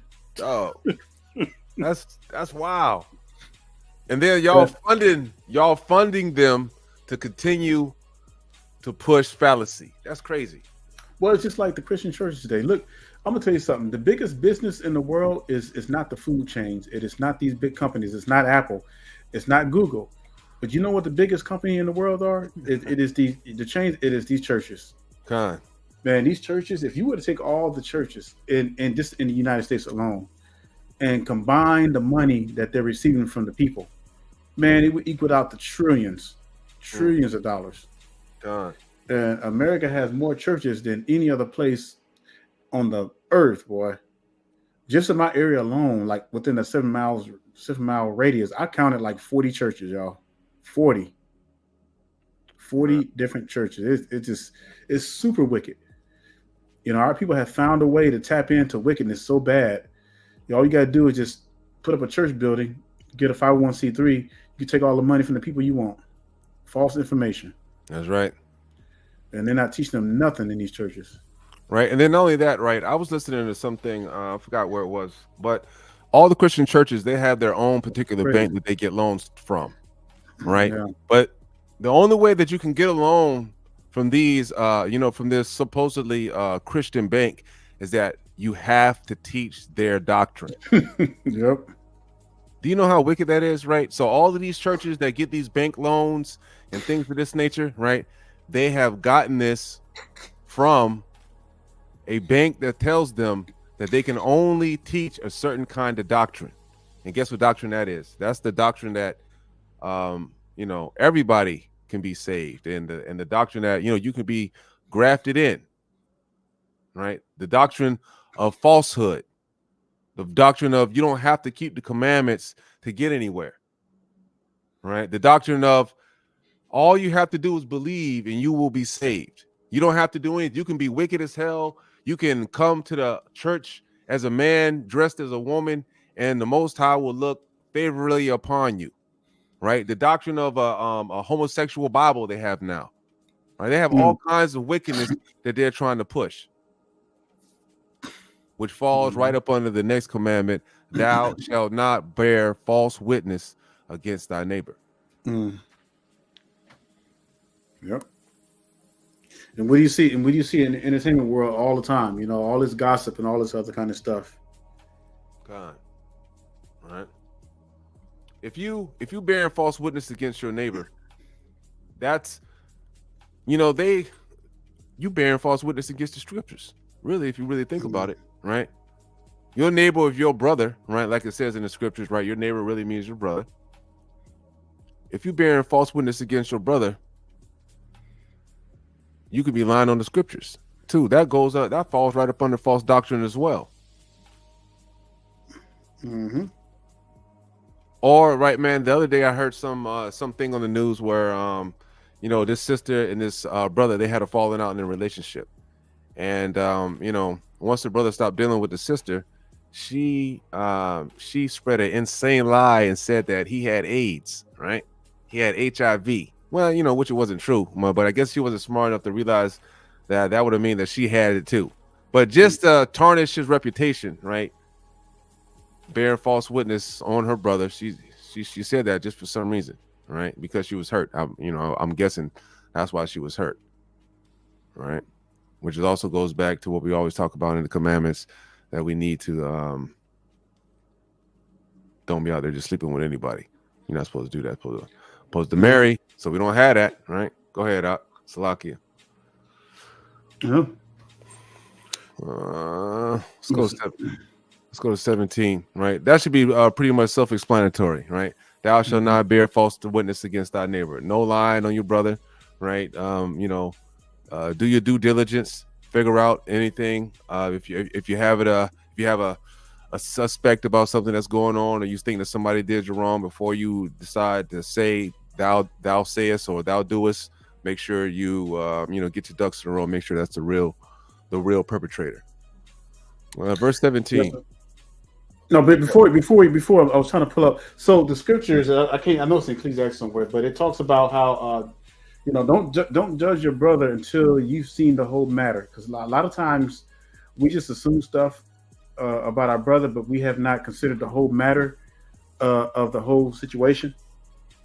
And I wanted to bring that verse up, but I don't have it right before me. But I know it's either in Ecclesiastes or Proverbs. But it talks about, it says judge not until you have seen the whole matter of the thing. So a lot of times, if me and brother, if I'm accusing my brother of something and I'm not sure, look, let's get together, talk about what's going on, so you don't misjudge your brother, all right, or misjudge your sister, all right, because that can lead to bearing false witness as well. I mean, there's so many connotations with bearing false witness. We have people bear false witness against us, all right, for what we're doing, because we're telling sisters to keep their legs closed, but that's what comes. You look at the prophets. Jezebel wanted to kill Elijah. All right. That's right. Elijah had to cause fire to come down and destroy like 50 men at a time. All right. Well, Most High wasn't playing around. When Hamashiach had to whip those dudes, and John he had to tie the strings of cords together and whip those dudes because they were bearing false witness. What were they doing? They turned the Most High's house into a house of I would it was a house of thieves and all that kind of stuff. a house of profit, making money and all that kind of stuff. So Hamashiach had to wrap 3 cords of strings together and whip them. Yeah, that's literally a literal whip. Yeah, a literal whip. Yeah, Proverbs 18:13, it says, he that answereth a matter before he heareth it, it is folly and shame unto him. All right, because that's what leads to bearing false witness, lying on your brother. Hey, lying on the word of the Most High. All right, you got these camps out there, talking about you can get with Hispanics, Mexicans, and all that kind of stuff. You got camps out there talking about what's that? The confusion of faces means the heathen nations. When that's just a literal confusion of face, like you don't know what's going on. So you're like always got your face full of confusion. Like, man, how in the world did this happen to us? When we used to be the greatest on the earth, now we're the smallest. Yeah. The Christian church, they bear false witness all the time. What is the main thing they say? You don't got to keep the commandments. The law's done away with. That's bearing false witness. That's lying on the Most High. You got to keep the laws. Oh, the laws won't save you. Yeah, they will. What is sin? It's transgression of the law. Okay, you just stuck your own foot in your mouth. So if you're saying that the law can't save you, but yet you believe that sin is a transgression of the law, then why cannot the commandment save you then? I mean, that's just people, man. People just don't understand nothing these days. Now the literal savior is Hamashiach, right? Now we understand this. We're saying that in order to get into the good graces of Hamashiach, right, the thing that will get you there is keeping the commandments. That will make you holy. That is the thing that separates you from the rest of humanity, right, as a nation. When the scripture says that he is of Israel, that is, wait, hold up. I think it's let me see. I think it's Romans 9, is it? Let me get it real quick, right? Like this is a plain example right here. Romans 9, I believe it is. Give me a second. Let me And so why I want to say this, why he's pulling that up. Also, with the law, a lot of people tend to separate Hamashiach from the law, and that's the biggest mistake. You can't do that. And this is why when Christians say, "Oh, the law can't save you," they don't understand that the law is Hamashiach. It is the connection. All right, you cannot keep the laws and say that you follow Hamashiach. That's impossible, because in order to follow Hamashiach, you have to be keeping the laws. That's the biggest connection, and that's where the Christians make the biggest mistake, because in their eyes it's like, all you need to do is follow the two greatest commandments and accept they like to use the word Jesus Christ as your personal savior, and that's it. That's all you need. No, that's not it. Then all of a sudden works become obsolete now. That's right. And see, this is why it says in Romans 9, it says, not as though the word of God hath taken on effect, for they are not all Israel which are of Israel, which means that what? Not all Israelites are going to be saved. Right? Not all Israelites are going to be saved. It's just the same thing as it says that neither because they are the seed of Abraham are they all children, but in Isaac shall thy seed be called. Right? It's showing you the separation. Some brothers and sisters, they're going to decide they're going to keep the commandments, right? So they're going to be of Israel. They're going to make it to the kingdom. That's the final destination, is to make it, to be able to get into the 12 gates, to have your name written on one of those 12 gates that you can enter in through the giant pearl and go in and have rights to the tree of life. Right? That's the final destination. That's where you want to make it. Right? You want to make it to the city that's 1,500 mile high walls, right? The size of 2 Texases. A city where the light of the Most High God always shines upon it, and there's never no night in the kingdom at all. Pure gold, right? The prophets' names. We got 12 layers. Man, this is where we're trying to get to. An eternal life where you have a body that doesn't get sick. All right, a body that you can just think, and this is a spiritual body, is the kind of body where you can think and make your hair grow. Right? That's the kind of body you have total control over it. Like it says in Baruch. Right? So they're not all of Israel, which are of Israel. Right? Because not all y'all gonna make it. Just because you was born of the seed of Jacob don't mean you're gonna make it. Scripture already said it's going to be a remnant, and that's going to be a fact. God. You look at the way our people are going down the drain now. It's crazy, man. All right. Exodus 20:17. Thou shalt not covet thy neighbor's house, nor shalt thou covet thy neighbor's wife, nor his manservant, nor his maidservant, nor his ox, nor his ass, nor anything that is thy neighbor's. That's a huge one, man. Even though that's the last one in the Big Ten. And when man, goodness, there's so many routes I can begin this from. But let's just take the whole gangster rap world. What is the biggest thing that these people promote? All right, covetousness, right? Sleeping with somebody's other wife or somebody's other girl, whatever. All right. Stealing this, stealing that, whatever. I mean, that is the biggest. The whole rap music industry is like the biggest covetousness promoter of all time. That's right. And that's the first thing that came to mind when I think about this. When it said, "Thou shalt not covet thy neighbor's house. Thou shalt not covet thy neighbor's wife, nor his maidservant, nor his manservant, nor his ass." So that in today's society, that would be whatever you have, your house, your land, your cars, or what have you, your job, all that stuff. You sitting there, wishing that, oh man, I want that. Let me see. I'm gonna start plotting. Let me see what I can do. Maybe I can try to get my brother to fall or something like that out of jealousy. That's right. Especially the rap music, right? Yeah. I wanna have sex with the next man's old lady. Yep. Right. Thou shalt not covet thy neighbor's wife.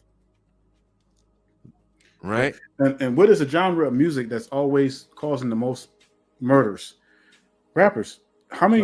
Look, right. You can probably we don't have to go that far. In the last 10 years, you just look up how many rappers died. Matter of fact, I'm gonna look that up right now, brother. Go ahead. I'm gonna look up how many rappers died within the last 10 years. God. I'm gonna see what it gives me. Right. Our people, man. You know what I like about the 10 Commandments, right? If y'all really just pay attention, all of us intertwined in each other, right? If you're thinking about it, right, thou shalt not covet. That goes in the same hand as stealing, right? Because these brothers, when you walk, a lot of carjackings happen, right? Or a lot of people, they ride out here, stealing brothers' rims and stuff, right? What's going on right there? That's covetousness, right? You see something you like, right? You know, I want that for myself. So instead of working hard and having your own vision to attain this thing, you want to take the next man's because you're sorry, right? You lazy and you don't want to, and you shiftless and you don't want to do the work that it takes to get these things, right? So you go out and you steal another brother's car. You want to put the gun to his face because you see he has a nice car and you want to take it. That's stealing, but at the same time, this is intertwined with being covetousness, because where did that start? That starts with a jealous heart, right? That starts with jealousy. You see it as something that somebody else wants and then you want it. You got there? Yeah, let me share right quick. Come on, bring it out. In a second.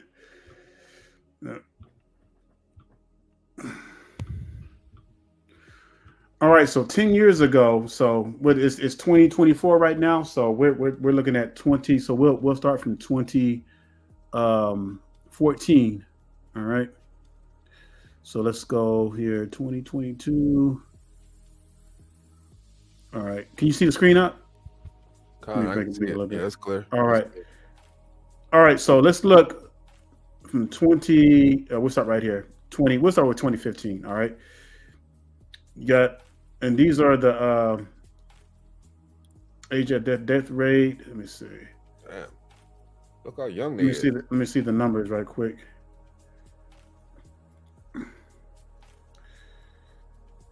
So yeah, it doesn't really give me, but I mean, I know there's been a lot of them. And here's the age. Here's the age right here. I looks like you got to count it individually. All the way down, you know. Yeah. There's a lot. I'm pretty sure there's way more than this though. But these are just like rappers who I guess were registered on the books. All right. That's still a lot.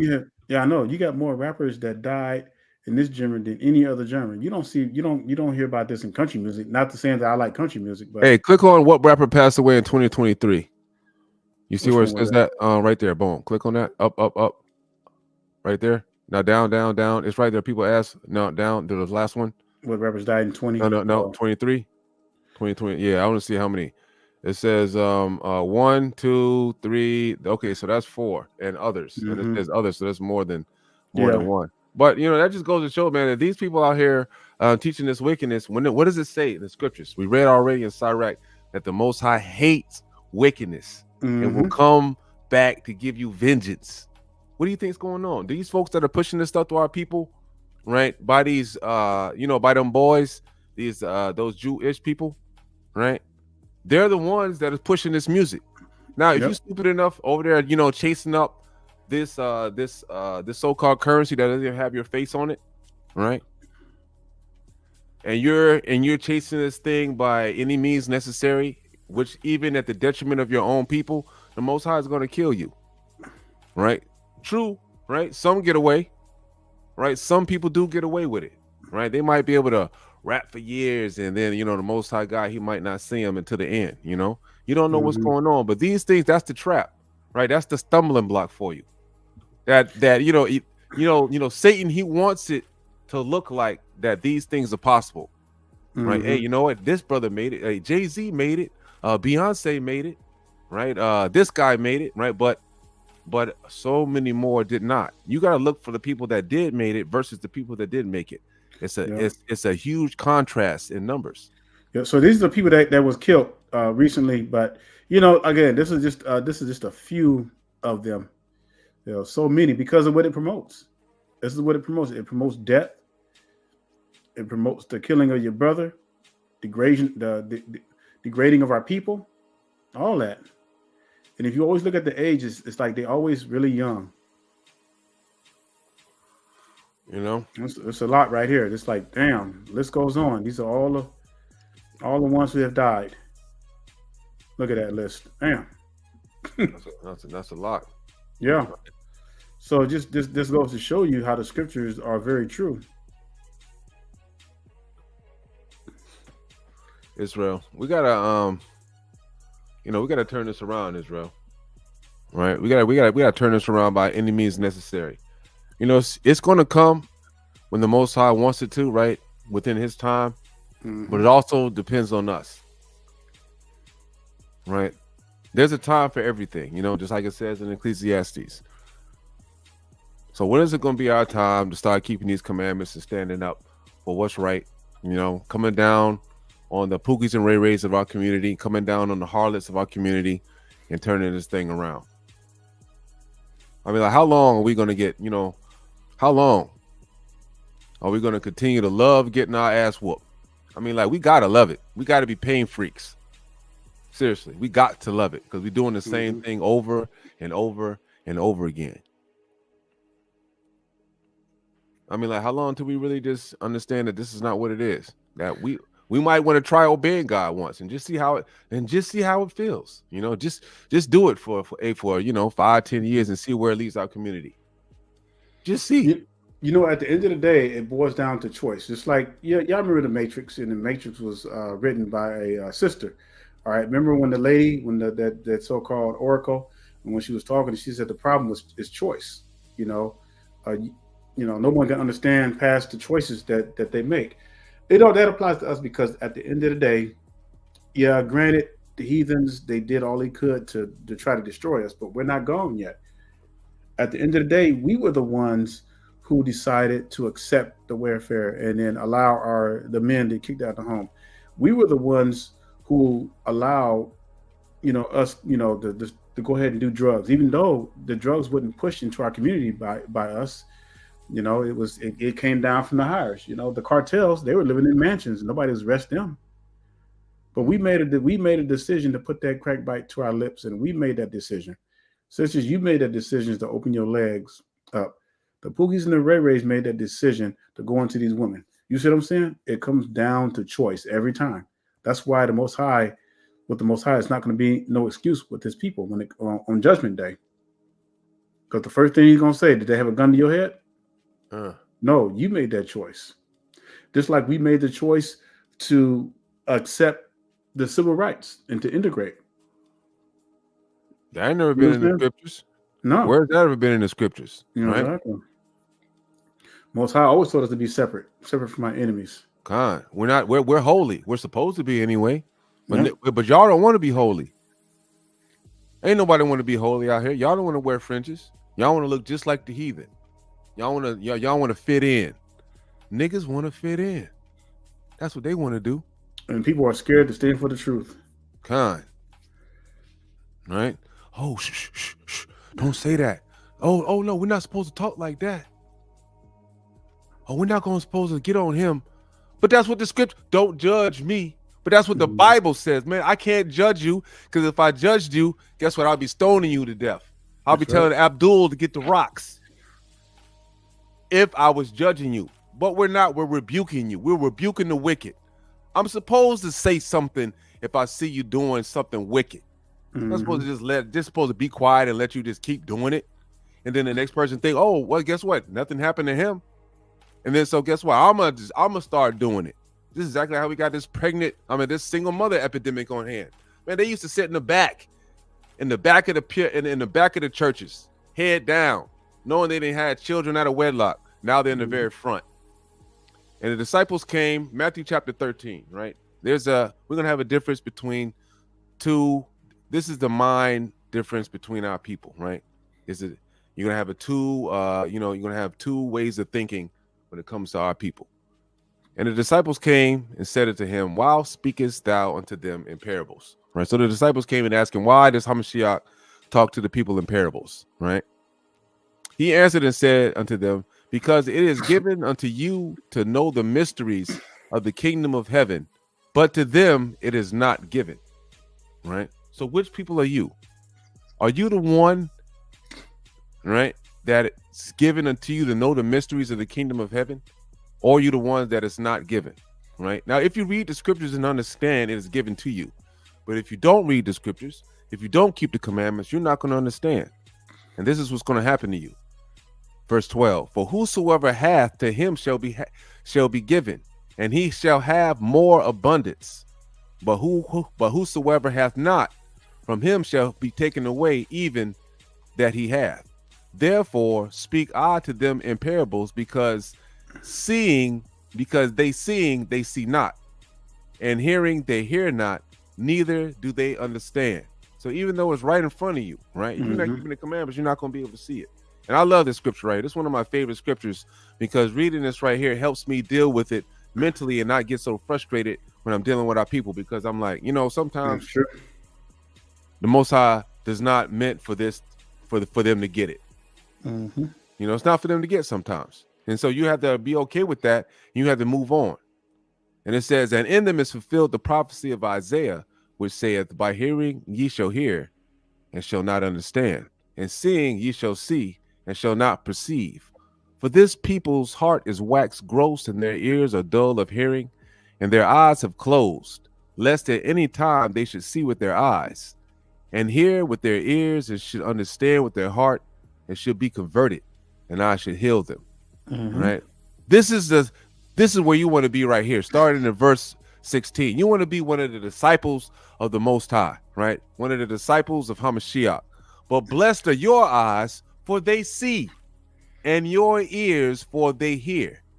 For verily I say unto you that many prophets and righteous men had desired to see those things which ye see, and have not seen them, and to hear those things which ye hear, and have not heard them. Hear ye therefore the parable of the sower. Right. Sure. And that is a really powerful parable, because it tells you all classes of our people and the categories they're going to fall in. And unfortunately, many of are going to fall on the broad road. And that broad road is the one that always leads to destruction. The narrow road is hard because it requires you to be dedicated. It requires you to make some sacrifice. That means giving up some things. That means you got to put your energy 100% into the Most High. You got to keep these commandments. A lot of our people don't want to do that. That's hard for a lot of our people because our people love wickedness. And one of the easiest thing to do is it's easy to sit back and enjoy something that's pleasurable. All right, I'm not saying that all things are pleasurable are bad, but I'm just telling you how the human psyche works, the mind works. We love those things that are just easy to do. And wickedness is one of the easiest things to do because it doesn't require sacrifice. You just do it. It doesn't require any kind of dedication. It doesn't require any like strenuous or muscles. You can just be wicked naturally. Actually, it's easier to be wicked. That's what I'm saying. It's easier to be wicked. It's the easiest thing to do. Yeah. The flesh doesn't know the difference between right and wrong. So whatever you give the flesh is what the flesh is going to take. Just like, for example, if you become addicted to sweets, your flesh doesn't understand that sweets are bad for you. Your mind does, right? Your soul, the real you, right? That understands that that's bad for you, but your flesh doesn't. It'll eat it until it busts. It doesn't care. That's where you get the craving from. The craving is from the flesh, right? Which is the thing that you fight against every day to keep these commandments. So that's why it's really important of what you expose your flesh to. That includes your eyes, your ears, all of that is part of the flesh. Whatever you take in, right? If you take in wicked images and wicked things to your flesh, right, it's going to mess with your mind. It's going to weigh on your soul, right? Because the flesh is going to want to try it. That's right. And that's why it was so easy. That video you saw with those little girls twerking, they were at an event. It was some kind, I don't know if it was a birthday party or what, but look how just gracefully their mothers took them there. There was how many little girls you kind of like 9, maybe? I don't know how many. It was somewhere around there. But it's probably a little more than that because the camera angle didn't go. But just imagine how easy it was to take them girls to that, then versus taking them to one of the feast days like the Passover, being fully covered. You know what I'm saying? I mean, that they won't do that because it requires holiness requires you to put off wickedness. And a lot of our people are not willing to put off wickedness for holiness. It starts young, Yeah. If we like holiness is like something you train in. You don't train, like when you train to be an athlete, it's something that you do daily. You wake up at the butt crack of dawn and you're in the gym and you're getting it. You're running your laps, right? You're doing your you're doing your exercise, you're doing everything that you need to do, right? You're doing your routine daily, day by day by day, you get faster, right? You get stronger, your technique is sharpened. This is the exact same way how you have to do with these scriptures, right? You got to put on the armor of God. The more you do it, daily you do it, right? You'll be able to fight against wickedness. The more you do it, the more you think that this is disgusting and you know, hell no. The more you keep the commandments day by day, your spirit will grow stronger, right? And you have to really stay in this thing, right? You really have to stay in this thing. You have to have brothers and sisters that you can congregate with, right? You know, like I say, man, Brother Daniel and myself, we have brothers and sisters that we talk to all the time on the regular, right? To keep us, you know, surrounded in these scriptures. If I'm talking to you about something, right, and I'm talking to this brother about another scripture and this brother about scriptures, you know, I'm not going to be over here wanting to do wickedness because I'm like, man, how in the world can I, you know, commit an act of wickedness and over here, and I'll be a hypocrite if I'm telling my brother to do this, right? And then so forth and so on with every other brother. That should keep us in check as we're obeying the laws of the Most High God. Right, just to knowing that you have another brother that's out there obeying these scriptures and keeping it real, man, that should give you that much strength to keep going. Because I feel like if I fall, then that means that's a possibility that my brother could fall, and I don't want that to happen. Right? It says 2 is stronger than 1, and 3 is a threefold cord. Right? So we got to stand together strong as a people. Right? If you feeling weak, or you feel that your spirit is, you know, under attack by some kind of unclean, you know, unclean spirit. Right, man, reach out to the brothers, man. Talk to one of your brothers. Right, get built up on the spirit.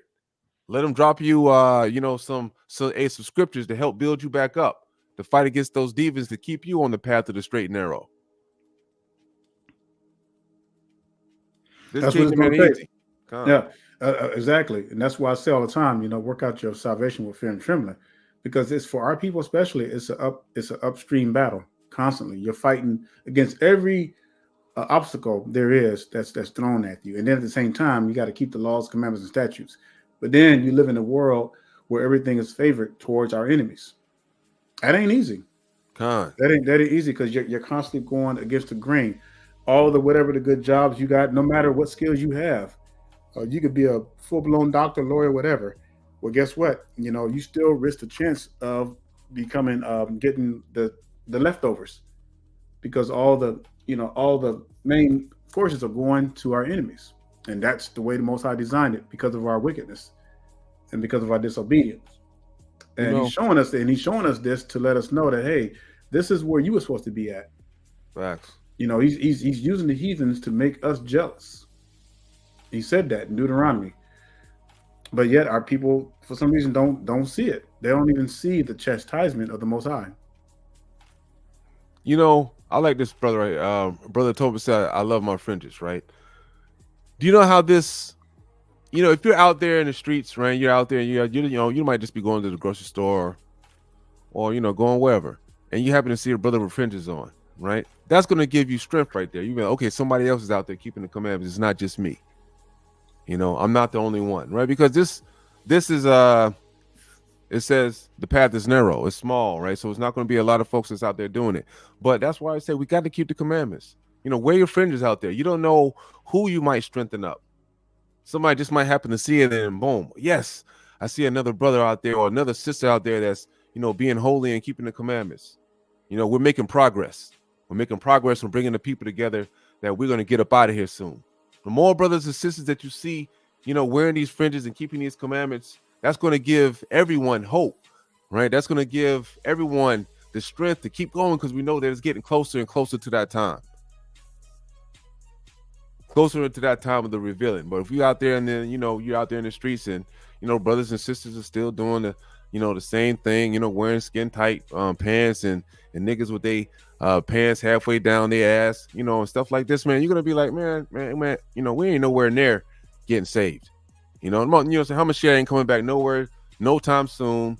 You know, it's going to be continuation of the same old of us getting that boot on our neck. I want to see brothers and sisters, you know, starting to keep the commandments. That's how we know that time is getting near. You know, you could get you some slaves. You know, you can sit up and chill out with Hamashiach and not have to worry about nothing else again. Right? While the city is getting built up by the heathen. I mean, like, don't y'all want that? You know, aren't y'all tired of going to the bank and asking everybody else for something? Apparently not. Apparently keep not. the commandments. Apparently not. Our people, yeah, our people love doing that. Oh, I don't know. Just like our people love being beggars, we love being at the bottom. We love being wicked. I mean, there's really nowhere else I can explain it to you. And that's why I said that there'll only be a remnant, and only a cluster from the grapes. Only the best of the clusters are going to be spared. And this is why I always tell you all that the Most High is going to this process has to fulfill itself. It has to be played out, to get us to where we need to be. And unfortunately, for many of our people, it's not going to be a good thing. But it is what it is. I mean, this is what's happening. It's like we're kind of seeing the purge right before our very eyes.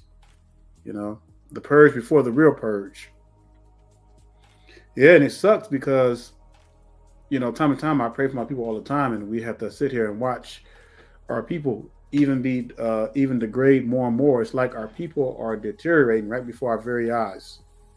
That's because you see our people, celebrities, and you see our people with nice homes and all this stuff, and they banging their homes out in MTV or whatever. It don't mean nothing. Our people are, extremely wicked. And just because they have or they claim that they made it, it's even worse because now you're in a situation where you can help your people, but yet you become worse. And this is where we are. So, I always tell Brother Aton, they're gonna have to bleed out. They're just gonna have to bleed out. What happens when you have a womb or something like that and it starts bleeding, it's trying to clot, but at the same time, it's pushing out the impurities. People are going to have to go through the fire, and it's going to burn like crazy. But that's the process that must happen. So, I'm seeing it. I'm seeing the writing on the wall, and for those of us though that are love His commandments and keep them, you got to continue to do that unto death, to the very end. That's why we always go away in the beginning, Israel, and that's why we always read Jubilees number 1, is because it says, and after this they will turn to me from amongst the Gentiles. Right? So that means that what? The Gentiles are the big G, that means the heathens, right? Not the 10 tribes, right? We're gonna turn from amongst the Gentiles. I mean, we're not going to be doing any of these heathen days, right? As a people, right? With all their heart and with all their soul and with all their strength. That means we're just going to be so sick of this stuff, right? That we're just going to be like, you know what? Let's finally give up of trying to follow the ways of the heathen, put faith in a man that cannot save us, and let's turn to the Most High God, Yahweh, and His Son, Yahweh Shai. And please take us up out of this land of captivity. Because right now we're waxing old in the land of our captors. Right? So slow to the point that now we're starting to call this land ours. Yeah, this our United States. This our land too. Nigga, where? This not our land. You starting to believe that it's yours. That's how you know, right? Your mind is gone. Desolate. It says, and I will gather them from amongst the Gentiles, and they will seek me, so that I shall be found of them. And when they seek me with all their heart and with all their soul. Like what I'm saying. So, help yourself. Right? Put on the fringes. Keep the commandments. So when you go out into the streets and you see your brothers and sisters and they look the same as you, you can know in your heart that whenever that Christmas time, even if you have a hard time following them holidays, right? Sometimes you might want to eat a Thanksgiving turkey, right? If you're just coming new into the truth. But if you're out there seeing somebody else that's doing the same thing as you should look at him and be like, you know what? I know he's not eating a turkey. I'm not going to eat one either this year. I'm not celebrating that stuff. And it'll become a habit, slowly but surely. Yep. And don't worry about what your family say to you. You know what I'm saying? Because they're not there yet. But you hold down the fort. You keep that standard. So they'll see you one day. You plant that seed, because then they'll wonder why. Okay, well, you don't want to hang out with them. Yeah, and they'll get mad. At times and everything. You don't want to bring my grandkids over. like you used to. They'll try to bring that up. Well, you used to do this, you used to do that. Right there is a prime for witnessing. And hey, and you hold down yours, and if it's meant to be, they'll come around. They'll come around and they'll start asking you questions and everything. Trust me, I know. And but you got to plant that seed. You got to, like brother said, you got to hold your own, and you got to really work out your salvation with fear and trembling. But don't so much worry about, because if you already planted that seed with your family members, then they know what you stand for. They know what you believe. Outside of that, there's really nothing else you can do other than praying for them. Yeah, they'll catch up. Israel, they'll catch up, because guess what? If you're keeping the commandments, they'll start seeing other people keeping the commandments as well. This as long as you don't fall off. Yeah. Right. Let you be the testament for your family. And the scriptures already says you're going to have enemies of your own family. Yeah. And I noticed, like, brothers such as myself and Brother Aton, I see more and more popping up, coming up. You see them rising up little by little, and the Most High is raising his people up. But we still got a ways to go, and so we just got to keep pushing forward, because this ain't no movement. You know what I'm saying? The Most High, this faith is not a movement; it's a birthright. It's just our people have to realize that and wake up and get back to these laws, commandments, and statutes. That's right, and do it for yourself, because you don't want to die before you get right. Right, that's the main thing. Right? Sure, we want to make it. Right. Sure, we want to make sure that our people, continue to keep the commandments, but it says work out your own salvation with fear and trembling first. Right. Because at the end of the day, you're going to be accountable for what you have done on the earth. Right. So, and you want to make sure, man, you don't know if you're going to be alive tomorrow. You don't know. You could walk out the house and a brick could fall on your head and you could die, or a car accident or anything, that's that we see out here. Anything can happen to you. That's why we urge you each and every day to repent and keep God's law. Yep. You don't know when your timestamp is going to end, and everybody has a timestamp, and only the Most High knows when that timestamp is. You don't know it. Brother Aton don't know. I don't know. You all don't know. So get right. But all right, Israel. But hey, listen. I know that y'all been with us for a while. Want to just give a shout out to everybody, all our subscribers. Want to thank you, sincerely for sticking with us. Continue to push this word out, continue to push this message out. And as you brothers and sisters grow, we all grow together, and we grow this channel. All we can do is just get the message out. All right. And pray that our brothers and this is what I wanted to also bring out. So the calendar. Some of you've been asking about the calendar. So we're going to push that out probably sometime tomorrow evening. It's already done and everything. It's nice. You all going to love it. Just going to create a little video for it, and then we'll push it out sometime tomorrow evening. All right. And I think somebody had a question for you, brother. Yeah, Blood of Yasharallah. It's the same thing that I have on my that you see right now popping up on the screen. Oh, okay. All right, Israel. Yep. Yeah. Appreciate y'all, Israel, as usual. All right, the Most High. Praise it. Pass this message out to your brothers and sisters. Like the video, so we can go ahead and get this up in the algorithm.